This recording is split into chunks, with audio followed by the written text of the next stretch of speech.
El trauma puede afectar nuestra relación con la comida. Bienvenidas y bienvenidos a su programa Nutrición que Libera. Yo soy la doctora Iracema Vázquez, médica especialista en nutrición clínica y soy su anfitriona. Y hoy tengo conmigo a alguien de Guate, de Guatemala, que es Pau Marroquín.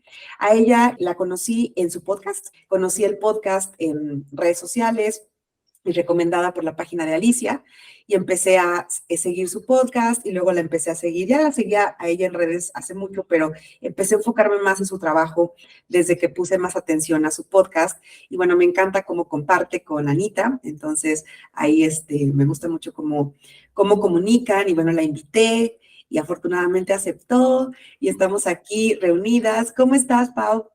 Bien, Iracema, gracias. Qué emoción estar por acá, qué honor y qué lindo saber que hay más gente que va escuchando el podcast. Qué emoción saber eso. Sí, claro que sí. A mí me parece un podcast muy bonito porque la interacción que tienen ustedes, pues ya lo han comentado, ¿no? Es muy rica, es muy bonita y bueno, pues aprendemos mucho ahí. Ay, gracias. Y gracias por este espacio también, porque creo que son bien importantes, pues estos espacios, ¿verdad? En donde la gente puede irse como informando, empezando a cuestionar de diferentes temas. Entonces, gracias por la invitación. Claro que sí. Y bueno, para las personas que no te conozcan, por favor, preséntate con nosotras. ¿Qué haces allá en Guate? Bueno, soy nutricionista con un enfoque no centrado en peso, no dieta. Trabajo con el modelo principalmente de alimentación intuitiva y me enfoco mucho en personas que tienen trastornos de conducta alimentaria, conductas alimentarias de riesgo, que vienen de varios ciclos de dieta, que siempre digo que entre las dietas y las conductas alimentarias de riesgo, pues no hay mucha diferencia, ¿verdad? La línea es, la verdad, que muy difusa. Y pues también ahora últimamente he acompañado a profesionales de salud que están en su transición de enfoque, ¿verdad? Creo que desde pandemia ha habido como un boom del enfoque no centrado en peso y ha sido como muy lindo ver cómo la comunidad pues va creciendo cada vez más en Latinoamérica principalmente, ¿verdad? Afortunadamente, justo antes de entrar, platicábamos de que cada vez hay más profesionales de la salud que estamos enfocándonos en no ver el peso como un marcador de éxito o ni siquiera como un marcador de salud. Y bueno, eso ayuda a que cada vez seamos más, pero aún así hace falta mucho profesional, y entonces qué bueno que existen personas como tú que ayudan a la transición, que no es fácil, ¿no? Hacer la transición hacia estos modelos no es sencillo. Sí, es difícil porque creo que es como retar casi que todo lo que hemos aprendido, sobre todo nutricionistas. Casi que nuestro trabajo, lo que nos dijeron es todo se centra en el peso, todo es dietas, y es retar todo esto y también se transita un duelo, ¿verdad? Pues soltar las herramientas que utilizaba o todos los aprendizajes que tenía, y también a veces se puede sentir un poco solitario el camino, ¿verdad? Digamos, acá en Guatemala somos todavía poquitas digo, porque principalmente son mujeres o las que yo conozco, que trabajan bajo un enfoque no centrado en el peso, ¿verdad? Y hay gente que te ve así como, ¿qué estás haciendo, verdad? ¿Por qué estás trabajando bajo este enfoque? Entonces sí puede ser bastante difícil, pero también diría que hay mucha luz después de que uno atraviesa como ese túnel, ¿verdad? Se siente muy diferente el acompañar a las personas desde este enfoque. También puede ser difícil porque nos encontramos con todo el daño que hace la cultura de dieta, la gordofobia y demás, pero sí siento que puede ser muy enriquecedor y que las personas también se van del proceso o durante el proceso pues van integrando herramientas, van conociéndose. Ya no solo se trata de vengo yo a darle un listado de reglas a la persona, sino que realmente acompañamos. Claro, sí. Entiendo, me identifico perfecto con esto que estás diciendo. Y bueno, quisiera empezar preguntando algo que pregunto a todas mis invitadas, bueno, todas y todos mis invitados. ¿Cómo fue tu relación con la comida y con el cuerpo a lo largo de tu crecimiento? Hay un episodio en el que hablas en tu podcast Sí. acerca de esto, pero bueno, aquí me gustaría que nos platicaras un poco al respecto. Bueno, creo que mi relación con la alimentación fue bastante buena, o sea, en mi casa no era como que habían reglas de alimentación, no que yo recuerdo, o sea, sí algunas reglas, pero siento que eran como más estructura, vamos a decir, que a mi mamá le gustaba que tuviéramos en casa. No, nunca lo sentí como reglas o miedo o mensajes de esto blanco y negro con la alimentación. Con el cuerpo sí voy a decir que desde muy pequeñita habían como muchos mensajes sobre mi cuerpo y sobre otros cuerpos, ¿verdad? Entonces, sí, desde pequeña crecí con la idea de cómo mi cuerpo se ve es lo más importante. Yo desarrollé desde muy, muy pequeñita y desde ahí era un bombardeo de mensajes, tal vez voy a decir mensajes que podrían percibirse como, entre comillas, positivos, pero pues, ¿qué es lo que uno va aprendiendo, verdad? A los 10, 11 años era como, ok, mi cuerpo tiene que verse de cierta manera para que yo sea aceptada, ¿verdad? Mucha distorsión corporal, mucha insatisfacción corporal también, a pesar de que pues siempre he habitado un cuerpo delgado, lo percibía de esa manera, creo que ahora tengo muchísima más información, un proceso muy diferente que he llevado, ¿verdad? Y pues tal vez diría yo que creciendo quizás algunas conductas alimentarias de riesgo, nada que yo pueda como ver muy puntualmente. Ahora ya entrar a la carrera de nutrición sí fue como, bueno, qué interesante cómo las personas que están a mi alrededor tienen como una alimentación muy rígida, todas estas reglas con su alimentación. Ahí todavía no, pues tal vez probablemente iba integrando algunas de las reglas, pero no se sentía todavía como nada muy estricto. Ya después de haber salido de la universidad y como vivir como algunos cambios de mi vida, me fui a vivir a otro país, me fui a vivir a Estados Unidos por un tiempo, cambiaron muchísimas cosas y ahí sí fue como, bueno, esta es mi oportunidad para empezar a controlar mi alimentación y poder tener el cuerpo que yo quisiera tener. Y sí, ese control del cuerpo, ¿verdad? Y que creo que muchas veces se habla de cómo cuando vivimos estas etapas en nuestra vida de cambio, ¿verdad? O de duelos, es cuando nos como agarramos de todo ese control que podemos llegar a tener, o control entre comillas, porque hasta cierto punto, ¿verdad? Con la alimentación o con nuestro cuerpo, y se detonaron muchísimas conductas alimentarias de riesgo, ¿verdad? Muchísima restricción, la insatisfacción corporal aumentaba a pesar de que mi cuerpo reducía su tamaño, había como más centro en cómo mi cuerpo se está viendo. Y pues las personas de mi alrededor creo que no eran como muy conscientes, o si eran conscientes tal vez no me lo decían, era como, bueno, como es nutricionista, ¿verdad? Ella sabe lo que está haciendo, muchos como aplausos de, ay, qué bien que estás perdiendo peso, qué bien te miras, cuando realmente había mucha, de nuevo, conductas alimentarias de riesgo, mucha, como mi salud mental estaba en riesgo, podría decir, ¿verdad? Y no llegué a desarrollar como tal un trastorno de conducta alimentaria, y aquí creo que mi genética definitivamente como que me protegió muchísimo, pero sí fue como, llegué a un punto en donde dije, bueno, algo aquí, o sea, algo no está bien definitivamente. Creo que lo que me hizo a mí buscar ayuda, y no tanto ayuda como de otras personas, pero sí informarme, fue mi digestión estaba fatal, y creo que muchas veces pensamos en la digestión como, algo está mal en mi digestión, vamos a ver qué restringo, y eso me estaba pasando, ¿verdad? Como que estoy eliminando este grupo de alimentos, estoy eliminando estos alimentos, ya no sé ni qué más eliminar, mi digestión está re mal. Y claro, era por la restricción que había de energía, de toda la ansiedad que había alrededor de los alimentos, de mi cuerpo.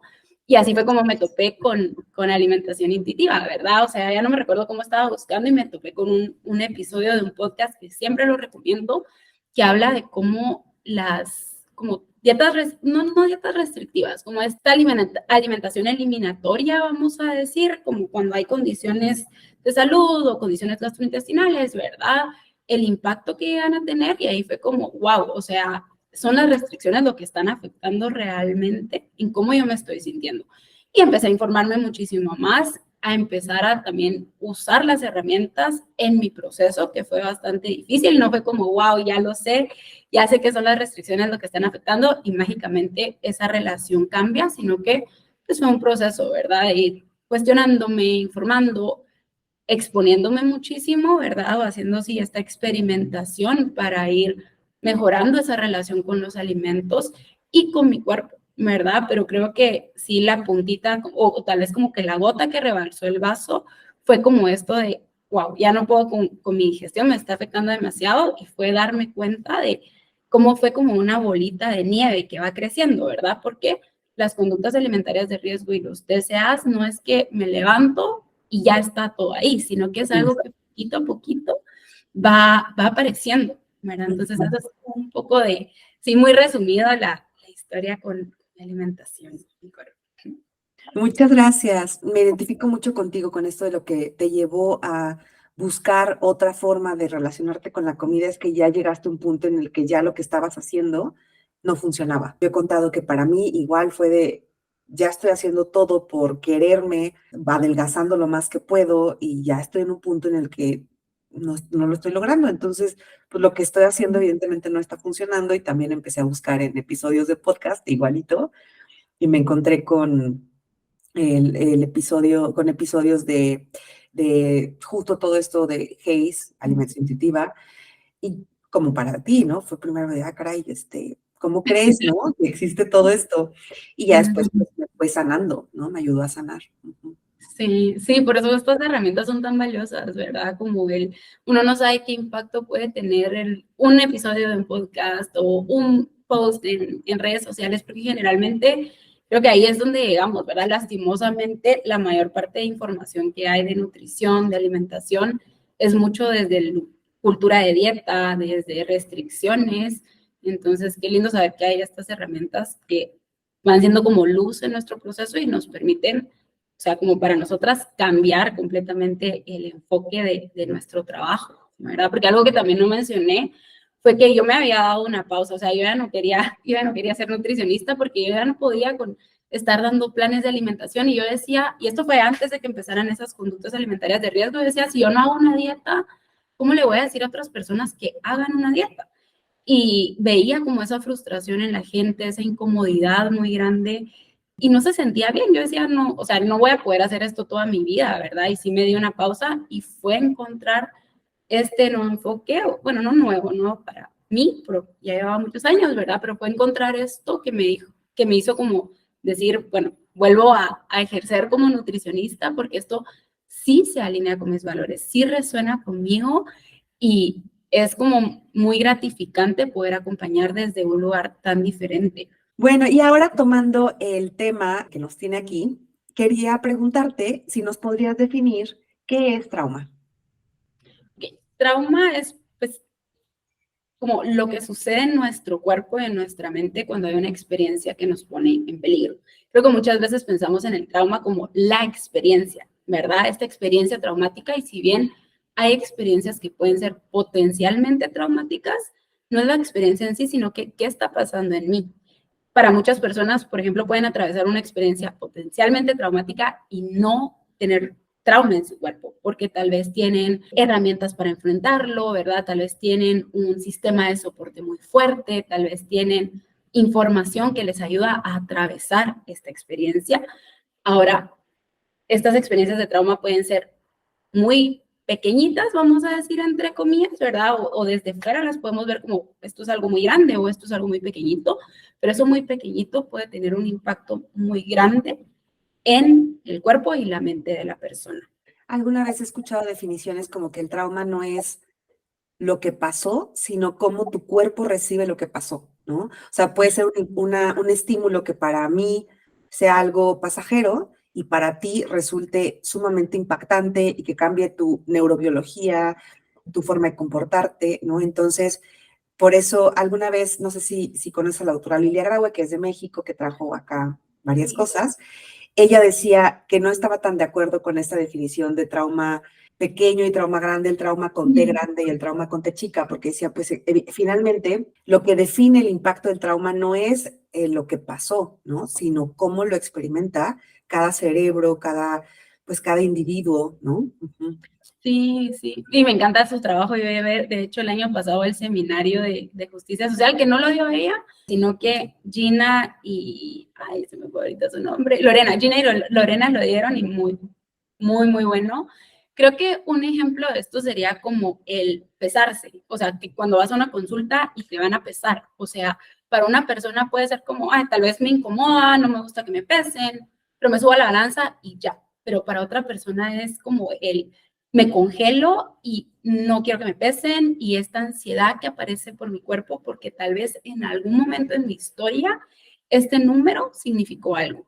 Por ejemplo, violencia, ¿verdad? Violencia psicológica, como decirte, ay, tu cuerpo no está bien, ¿verdad? Porque estás en este número, por decirlo de una forma amable, ¿verdad? Porque muchas veces hay también otros tipos de o violencia verbal que pueden aparecer. Entonces, sí, justo como tú decías, como no es la experiencia, sino que qué impacto está teniendo en la persona. Y esto es tan importante de poder nombrarlo para validar esas experiencias, porque a veces la gente cree que es que yo no sé por qué no puedo hacer una cita con el doctor y como que me paralizo y no puedo ir. Y hay gente que dice como, es que solo agenda la cita y vas y ya, pero no sabemos todo lo que eso implica para la persona, ¿verdad? Porque probablemente han habido experiencias traumáticas que son importantes. Me parece tan necesario nombrar que este trauma modifica cómo nos comportamos con particularmente a lo que nos compete a ti y a mí, que es la salud, porque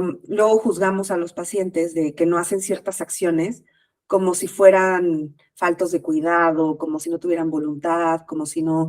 Alguna vez tomé un taller de trauma y diabetes y decía, hay que explorar por qué un paciente no se toma sus medicamentos, por ejemplo, ¿no? O sea, ¿qué es lo que lo lleva a no tomarse su pastilla todos los días? Para alguien podría ser un acto tan sencillo como, es una pastilla, o sea, tú tómatela ya. Pero para otra persona puede significar una agresión por la violencia que sufrió. Y mientras no se sane o se nombre ese evento traumático, esta persona no se va a tomar su medicamento y no es su culpa, ¿no? No es a regañarla y decirles que cómo es posible, que no te cuides, te vas a morir, te van a caer los pies. O sea, no va a ayudar a que esta persona se tome su medicamento, ¿no? Y que lastimosamente muchas veces pasa esto que se retraumatiza a la persona, ¿verdad? Como esto que tú decías, ay, si no te tomas la pastilla te vas a morir. ¿Y qué estamos haciendo ahí? Solo dañando mucho más en lugar de poder explorar qué fue lo que pasó, o sea, por qué para esta persona es tan difícil. Y a veces ni siquiera las personas como que lo tienen muy consciente, ¿verdad? Hasta que uno ya va cultivando un espacio seguro para poder nombrar, como tú decías. Entonces, creo que es súper importante que como profesionales de salud sepamos que al final el trauma puede afectar en absolutamente todo de la vida de una persona, o sea, desde ponernos en más riesgo de llegar a desarrollar ciertas condiciones o enfermedades hasta las conductas como tú lo decías ahorita. Claro, gracias. Y ahora quisiera preguntarte cómo es que el trauma afecta nuestra relación con la comida y con el cuerpo.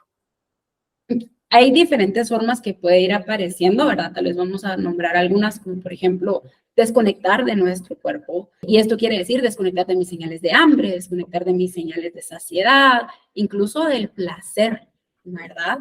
Y es una forma que tiene el cuerpo como para protegernos, o sea, se desconecta para protegernos, pero lo que pasa es, bueno, necesito volver a conectar y esto va a ir pasando a medida que yo pueda ir sanando. También puede darse otras formas como fobia a ciertos alimentos o la evitación a ciertos alimentos. Las restricciones también pueden aparecer como una forma del impacto que tiene el trauma porque estoy buscando formas de protegerme y el control se vuelve como esta forma de así me puedo proteger, ¿verdad? Conductas alimentarias de riesgo también como, bueno, la restricción es una conducta alimentaria de riesgo, ¿verdad? Pero también como compensaciones, como purgas, ¿verdad? Uso de laxantes, vómitos, por ejemplo, un exceso de actividad física, llegar a desarrollar como tal un trastorno de conducta alimentaria puede ser una consecuencia de estas experiencias de trauma, ¿verdad?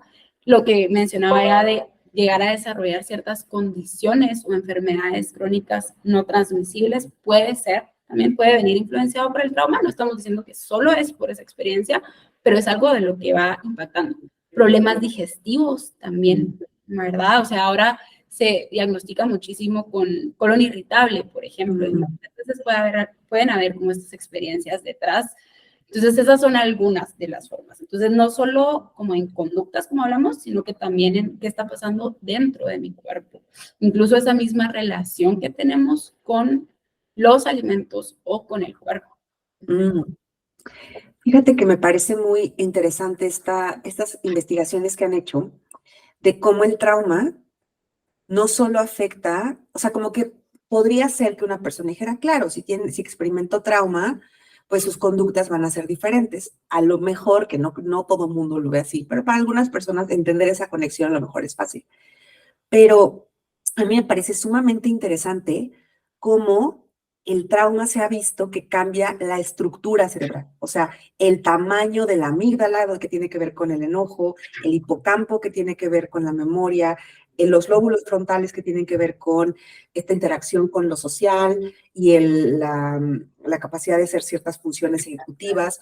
Entonces, no es solo que me comporto diferente porque, digamos que, no sé, o sea, como que ya no quiero evitar ciertas cosas. No, no, no. Mi cerebro, mi química cerebral, mis glándulas adrenales que están arriba de los riñones, mis hormonas como el cortisol y la adrenalina se liberan diferente, ¿no? Ujú. Entonces, no lo puedo cambiar. No es como que, claro que puedo sanar, hay terapias para sanar trauma, obviamente, pero este tamaño de mi hipocampo cerebral, pues no es como que vaya a cambiar, ya no, ya se quedó de ese tamaño, ¿no? Entonces, una vez más, para hacer esta alusión a que no es responsabilidad, digamos, no es su culpa que las personas actúen de esta forma, ¿no? Otra cosa que se me hace muy interesante lo que dijiste es cómo estos eventos, como estos estudios de eventos adversos en la infancia, ¿no? Han visto que para desarrollar estas enfermedades no transmisibles, como dices, o sea, el hecho de haber vivido eventos adversos en la infancia, que para las personas que no los conozcan son eventos de violencia intrafamiliar, que falta de cuidado en tu infancia, familiares en la cárcel, de golpes, negligencia cuando eres niño, que un familiar tenga alguna adicción, ¿no? Que te consuma algún drogas o alcohol, que haya enfermedades mentales en la familia, depresión, ansiedad. Y esto pues me impresiona mucho. Alguna vez vi una gráfica de cómo cada enfermedad, un porcentaje grande del desarrollo de esa enfermedad tenía que ver con cuánta exposición a estos eventos adversos en la infancia había, ¿no? Y ahorita que decís eso, tal vez es importante también nombrar cómo la restricción puede ser una experiencia de trauma porque privamos al cuerpo de una necesidad básica. Y creo que no está como restricción en esto de los efectos adversos de la infancia, pero negligencia o algo así, y ahí se incluye esta parte de que tal vez los niños o niñas no han recibido suficiente alimentación, una alimentación adecuada. También es parte de estas experiencias de trauma que las dietas en sí pueden ser una experiencia de Claro. trauma para nuestro cuerpo. Y qué me dices de la discriminación y la gordofobia, ¿no? Por supuesto, ajá, todos los sistemas de opresión son experiencias de trauma, ¿verdad? Y esto cada persona lo va a experimentar a mayor o a menor medida, ¿verdad? Y por eso vemos, por ejemplo, en personas que habitan cuerpos gordos, cómo se nombran como, si es que porque tienes un cuerpo grande, está todo el riesgo de estas enfermedades, pero muy pocas veces se considera, pero ¿qué pasa si la persona ha vivido o ha entrado en N cantidad de ciclos de dieta? ¿Qué pasa con todo este daño que tiene la presión a nivel psicológico, pero también a nivel fisiológico, como tú lo explicabas, ¿verdad? Que no solo se queda en, bueno, emocionalmente es algo que me está impactando, sino que impacta todo mi cuerpo. Claro. Y en particular ya hablamos un poco de cómo el trauma impacta la alimentación, pero platícanos, por favor, cómo está relacionado al desarrollo de trastornos de la conducta alimentaria y conductas alimentarias de riesgo. Creo que mencionaba esto de que, o sea, después de que están estas experiencias de trauma, pues nuestro cuerpo siempre va a estar buscando formas de cómo voy a sentirme seguro, ¿verdad? Y estas conductas alimentarias de riesgo, de nuevo, restricciones, purgas, atracones, compensaciones, se vuelven para la persona como una herramienta de control de esto me está dando seguridad porque no me siento segura en estos espacios, ¿verdad? Entonces, por ejemplo, una persona que tal vez atraviesa un duelo, ¿verdad? Cualquier tipo de duelo y puede ser una experiencia de trauma para la persona es, ok, no sé qué hacer ahorita, y tal vez lo que yo tengo para controlar es la alimentación, ¿verdad? Y entonces empiezo con las restricciones, empiezo con este control en la alimentación y pues se lleva a desarrollar un trastorno de conducta alimentaria, ¿verdad? El TCA en sí también puede ser una experiencia de trauma, ¿verdad? O sea, como que las experiencias de trauma nos pueden llegar a desarrollar TCAs y el TCA en sí puede ser experiencia de trauma. Y aquí creo que algo bien importante, porque muchas veces se ve de nuevo a estas conductas alimentarias de riesgo como el problema, ¿verdad? Y generalmente son el síntoma, es esta herramienta que está ayudando a la persona a sobrevivir. Por supuesto, la está dañando, la está poniendo en un riesgo, pero cuando lo vemos desde un foco o desde el enfoque informado en trauma, entendemos que esta conducta le está ayudando en algo a la persona, ¿verdad?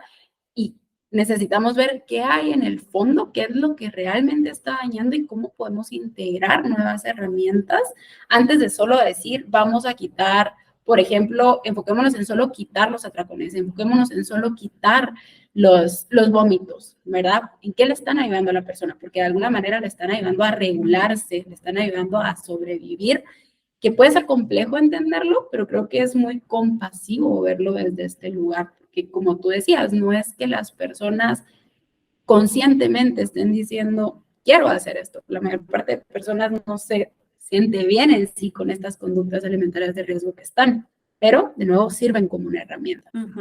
De hecho, he escuchado mucho esto de no se quita esta herramienta de golpe, porque entonces dejas a la persona sin esta herramienta para estabilizarse, ¿no? Sí, y que lo puede poner mucho más en riesgo, ¿verdad? Porque si, por ejemplo, no sé, voy a decir, los vómitos son mi forma de enfrentar la ansiedad, una ansiedad que yo no tengo herramientas para navegarla y no sé cómo me sobrepasa, por así decirlo, y si solo lo quito, ¿qué va a pasar con esta persona que no tiene otra herramienta para enfrentarlo? No estamos diciendo que estás, o sea, no estamos como promoviendo las conductas alimentarias de riesgo, pero sí estamos validando la experiencia de la persona y de cómo le están sirviendo de alguna manera. Que queremos ver qué más hay abajo para poder atenderlo desde esta raíz y que la persona tenga esa posibilidad de sanar desde ahí. Claro, entiendo.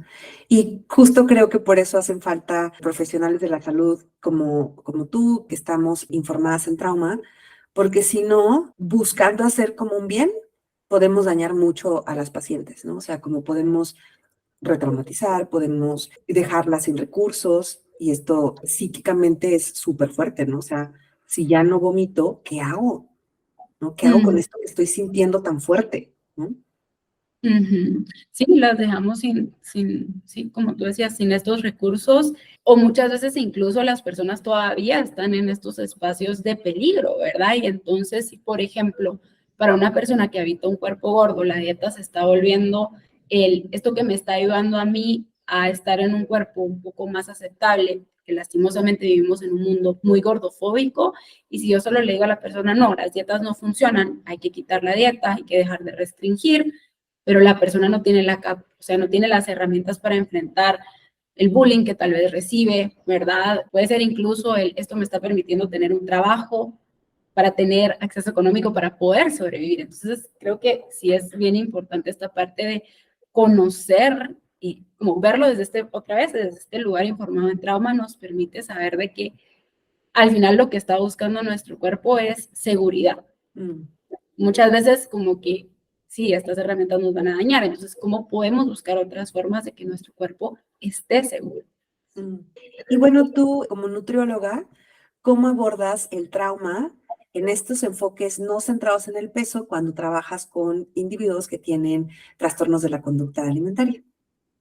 Bueno, como nutricionista, bueno, creo que nunca lo aclaré, pero en Guatemala le decimos nutricionista, sé que en México es nutrióloga, pero bueno, como nutri, realmente no, yo no trabajo lo que es el trauma, ¿verdad? Que tú bien lo decías hace un ratito, estoy informada en trauma, esto quiere decir que conozco, bueno, todavía sigo aprendiendo muchísimo, la verdad, ni siquiera creo que quisiera nombrarme como experta, pero sí, como que conozco más del trauma, cómo funciona, cómo se puede presentar en la persona, y esto lo que me permite a mí es crear o intentar cultivar espacios más seguros para las personas, con TCA o sin TCA, porque al final, pues sí, ahorita estamos hablando mucho de como estas experiencias de trauma en relación a la alimentación, en relación al cuerpo, pero también hay otras experiencias de trauma que tal vez nada que tienen que ver con la consulta, pero igual puedo retraumatizar a la persona, ¿verdad? Entonces, estar informados en trauma nos permite crear espacios muchísimo más seguros, acompañar a las personas de la forma en que ellos pueden estarlo necesitando, al ritmo que las personas van necesitando, evitar retraumatizar, que también eso es bien importante. Y creo que acá muchas veces cuando hablamos de espacios seguros, yo oigo mucho esto y bueno, a mí también me pasaba, yo decía mucho como, yo soy un espacio seguro, este es un espacio seguro para ti. Y la verdad es que no podemos garantizar espacios seguros, lo que podemos hacer es sí dejarles saber a las personas que vamos a ir cultivando un espacio seguro, pero puede pasar que en las consultas, digamos, yo diga una palabra que tal vez para mí puede ser segura, pero para la persona que está enfrente mía, le puede detonar. Y entonces, al estar informada en trauma, no quiere decir, yo no voy a hacer daño, sino que es, puedo conocer que esta persona ahorita tuvo una reacción en su cuerpo y que esto está teniendo un impacto y puedo preguntar qué necesita. Puedo también reparar, ¿verdad? Porque sí, a veces no tenemos la intención de dañar, pero desde las experiencias que tenemos, desde la información que tenemos y desde que cada persona va a ser muy diferente, podemos hacer daño. Entonces, de nuevo, nos permite como ir tal vez cultivando de alguna manera un espacio seguro para las personas. Y creo que también aquí resaltaría mucho esto que tú decías, como el tema del ejemplo que dabas con las pastillas, ¿verdad? Como nutricionistas estamos como muy acostumbradas a, vamos a ver cómo darle el plan a la persona para hacer esto a la perfección. Y más que eso es cómo te acompaño para ir viendo qué es lo que tú vas necesitando. Y a veces es, necesito ir más lento, a veces es, tal vez la persona viene con la intención de integrar movimiento, pero lo que necesitamos es trabajar en la relación que hay con el movimiento para que poco a poco se pueda integrar, ¿verdad? Esto que dijiste del movimiento me parece sumamente importante porque, pues claro, nos llegan muchas pacientes que dicen, yo quiero moverme, sé que tengo que moverme, sé que tengo que hacer ejercicio porque tengo tal enfermedad y entonces ya me dijeron que tengo que hacer ejercicio de fuerza o porque no estoy sana, pero el ejercicio es número uno en salud. Y cuando indagas sobre, a ver, ¿cómo fue tu relación con el ejercicio? Más allá de dar estrategias como, ay, bueno, ponte una meta y vela haciendo poco a poco, es, a ver, espérame, vámonos atrás. ¿Cómo creciste relacionada con el ejercicio? Y para la mayoría de las mujeres, también de hombres, pero más en las mujeres, esta relación con el ejercicio está centrada en modificar el cuerpo, ¿no? En adelgazar, en perder peso, en tener firmeza, cambiar el abdomen. Entonces siempre fue una relación muy conflictiva y esto evidentemente no ayuda a que hoy, en la mujer que soy, yo vea el ejercicio como algo bonito, como algo con lo que quiero interactuar, sino al contrario, algo con lo que, ¡uf, qué horror!, ¿no? Lo quiero lejos. Sí, es una forma de protección incluso que tiene nuestro cuerpo, decir, no, no vamos a hacer ejercicios, ¿verdad? No, no nos vamos a levantar, no, no queremos movernos. Y lo que está haciendo al final mi cuerpo es protegerme, porque están todas estas experiencias en donde el ejercicio ha sido como una herramienta de castigo, ¿verdad? Ha sido algo que me ha dañado. Y entonces, sí, creo que es otro ejemplo, ¿verdad? De cómo tener una mirada informada en trauma, o sea, lo que hacemos no va a ser, miramos cómo logramos que sí o sí logres integrar la actividad física, sino que veamos cómo vamos sanando y cómo vamos reconociendo también tu historia, que muy pocas veces nos centramos en, vamos a ver cómo están tus hábitos, vamos a ver qué estás haciendo, qué no estás haciendo, pero qué pasa con la historia de la persona también necesita ser reconocida y validada. Claro, sí. Me encanta esto de la historia, que Lucy Aphramore de Alimentación Conectada también habla mucho de la historia cuenta, ¿no? O sea, no nada más la fotografía del presente, sino adentrarnos con cuidado, con curiosidad, hasta donde la persona nos lo permita, a qué fue lo que pasó, que están esas preguntas, ¿no? No es qué te pasa, sino qué te pasó, ¿no? O sea, qué fue lo que pasó en el pasado. Y creo que también es importante decir, van a haber veces en donde estas experiencias son contadas en estos espacios, ¿verdad? En donde acompañamos, y otras veces no.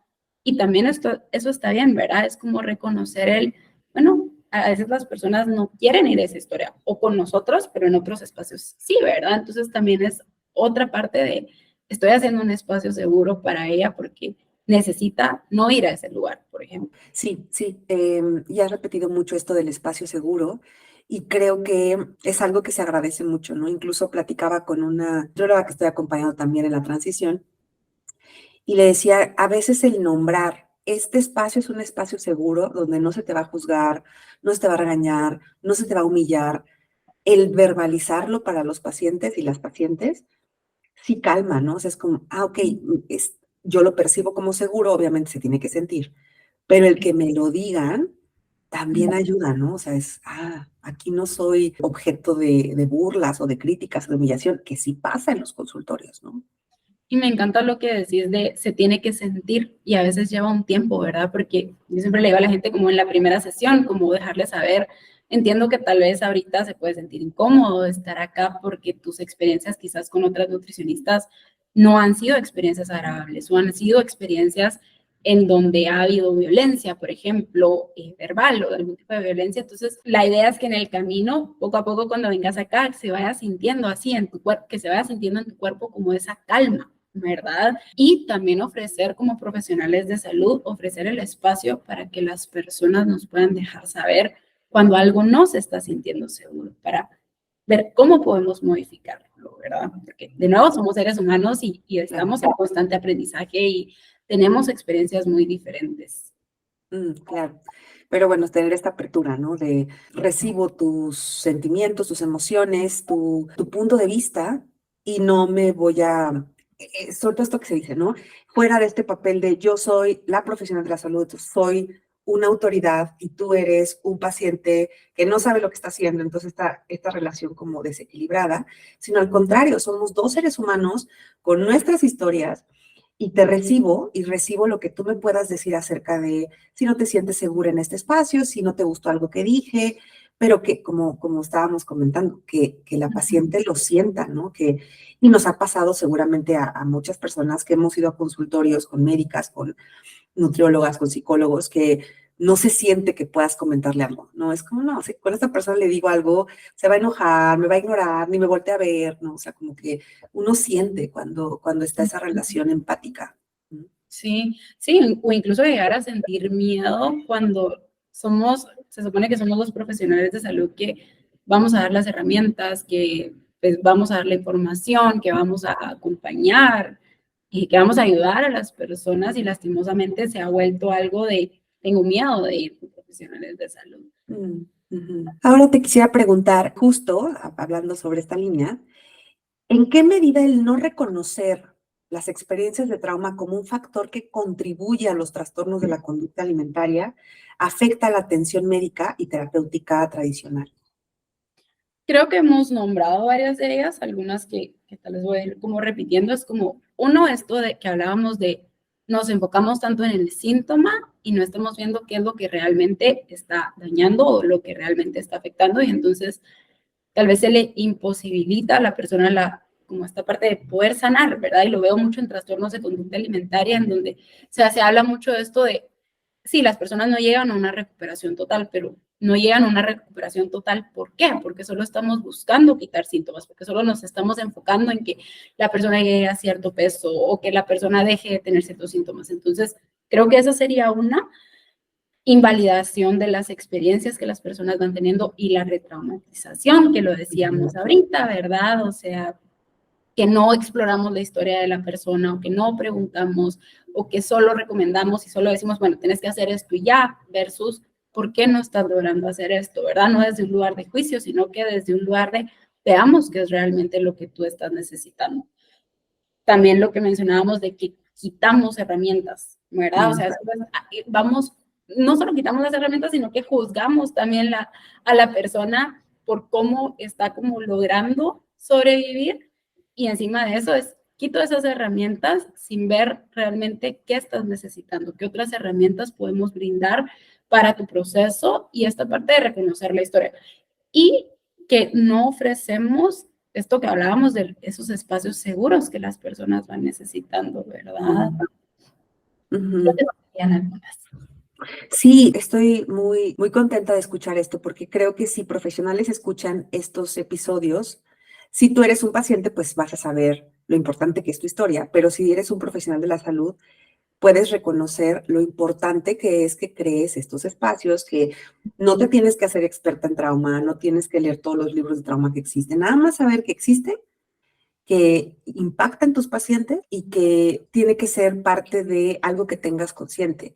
Y creo que para las pacientes y los pacientes es muy útil saber quitarles este peso de lo que te está ocurriendo ahorita. No es porque seas una persona descuidada, floja, con poca inteligencia, no sé, ¿no? O sea, cosas así, sino realmente más bien tiene que ver con toda tu historia y eso ayuda a ir sanando. Y creo que tú y yo que no somos psicólogas, que no somos psiquiatras, que no vamos a tratar una terapia psicológica, pero el saber reconocerlo y a lo mejor poder referir también, ¿no? O sea, de yo estoy viendo que hay un problema.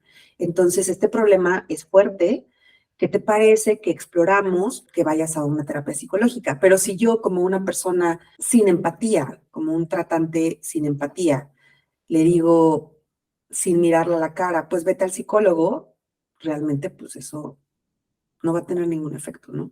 Ujú. Sí, creo que hasta en la forma en que comunicamos, hasta ahí podemos estar como, o sea, es importante esta parte de estar informadas en trauma, porque sí, o sea, podría ser que yo le diga a una persona como, tenés que ir al psicólogo o necesito que vayas al psicólogo, y eso puede como detonar muchas cosas en la persona, versus tú decías, preguntarle a la persona, como, ¿cómo suena para ti recibir otro tipo de acompañamiento? Porque vemos que aquí estamos necesitando más apoyo, porque esto se sale del foco de mi práctica. Entonces, hasta en eso, ¿verdad? Y muchas veces creo que pensamos como profesionales de salud que dañar a una persona es algo como estos profesionales de salud que a mí me parece horrible, pero que le gritan a la gente, que son súper, súper violentos, ¿verdad? Pero dañar también puede suceder en formas en que tengamos la mejor intención del mundo. Ahorita pensaba en hasta algo como, no sé, la silla que yo tengo en mi consultorio. Tengo una silla en donde la persona no va a caber cómodamente.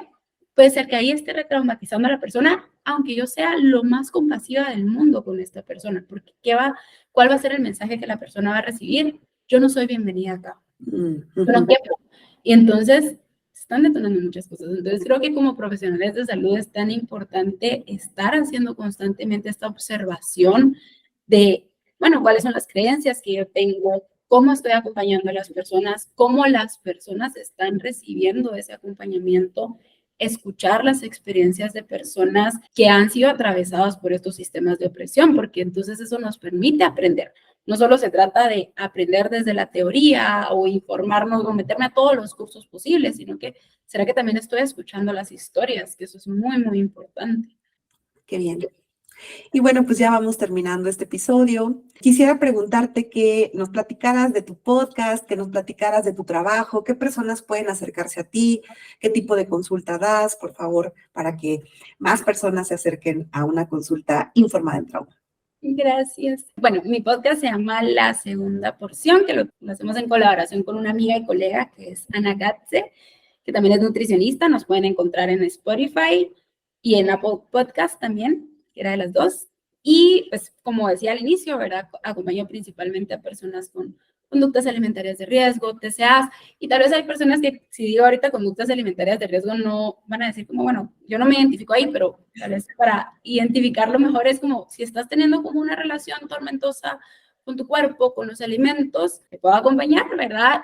En algunas condiciones como resistencia a la insulina, SOP, también muchas veces también se atraviesan con los TCAs, entonces por ahí también puedo ir acompañando, justo como hablábamos, desde un enfoque no centrado en peso, desde un acompañamiento en donde vamos conociendo tu historia y vamos trabajando desde la raíz o a medida de que sea seguro y posible para ti, desde esa raíz. Y luego también a profesionales de salud que están en transición de enfoque, que quieren que veamos algunos casos, que quieren integrar más herramientas a sus procesos o más información, también los puedo acompañar. Pues muy bien, no duden en buscar a Pau en su Instagram, que es Color Food Nutri, y en su podcast, la segunda porción. Yo voy a dejar los enlaces a estas dos para que puedan directamente irse a visitar a Pau. Y bueno, pues ya para terminar, me gustaría que por favor nos dejaras un mensaje final. Bueno, creo que tal vez sería decir que todas las personas merecemos sentirnos seguros en nuestro cuerpo y en el mundo, y que si no te estás sintiendo así, no es que haya un problema contigo o con tu cuerpo, sino que hay un problema con el espacio, ¿verdad? Pero que tu cuerpo nunca es y nunca va a ser el problema. Quien no me ve, estoy aplaudiendo. Estoy muy contenta por este episodio que pues es muy interesante y aparte como que apapacha, ¿no? Que se apapacha acá en México es como que te da un cariñito, como que te da un poco de calor, porque pues sí, creo que es muy importante para muchas personas saber que existe este tipo de consultas, saber que existimos profesionales así, que no tienes que tolerar violencias en consultorios, ¿no? Y quisiera nombrar que muchas veces o sea, como que para mi mensaje final, sería que la gordofobia, como lo mencionamos en el episodio, ahora en nuestra plática, es un tipo de discriminación. La discriminación es un tipo de trauma. Muchas personas lo pueden experimentar así, como un tipo de trauma sistémico, o sea, de toda la sociedad contra mi cuerpo, ¿no? Entonces, que sepan que también estos espacios pueden ayudar a que reconozcas que esto ha impactado en ti, ¿no? Y ha impactado en tu forma de relacionarte con tu cuerpo. Puede detonar trastornos de la conducta alimentaria, puede detonar conductas alimentarias de riesgo. Entonces, solo quería enfatizar esto de la gordofobia, ¿no? Y tengo un episodio, 2 episodios antes de este, que hablo de gordofobia en los servicios de salud, cómo se ve la gordofobia, ¿no? Y nombro ahí como 14 ejemplos, entre ellos lo que tú nos comentabas de la silla, de que sea una silla pequeña. Y alguna vez escuché a alguien decir, puedo ser súper dulce, ¿no? Decir así, muy bonito, muy agradable, hazte una cirugía bariátrica y ser súper violenta y retraumatizar, ¿no?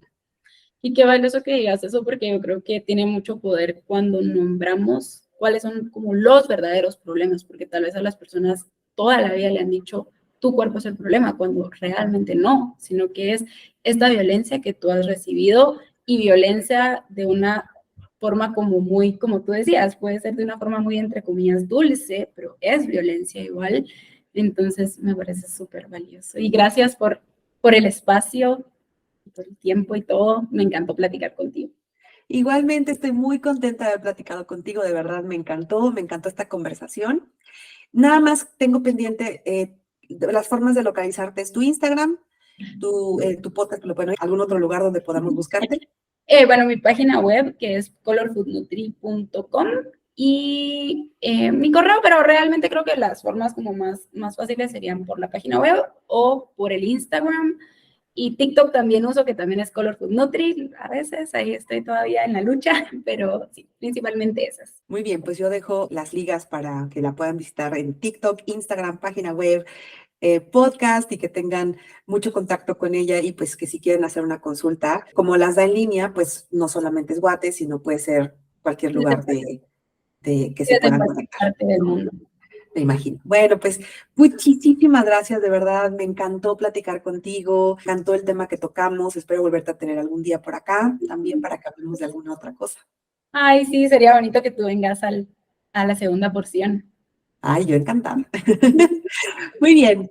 Y bueno, pues me despido deseando que este episodio te ayude a identificar si has vivido alguna experiencia de este tipo, saber si necesitas un apoyo en el cual se respete tu historia, se respete tu espacio y que sepas que lo que sea que está ocurriendo con tu relación con la comida y con tu salud tiene muchos puntos de vista y entonces no es solamente tu peso o no es solamente si te mueves o no, ¿no? Entonces espero que eso te tranquilice. También recuerda que puedes tener una consulta conmigo en caso de que te interese. Podemos vernos ya sea de manera presencial aquí en Ciudad de México o en línea en cualquier parte del mundo. Puedes visitar mi página nutricionquelibera.com para saber más de una atención conmigo. Y listo, nos vemos.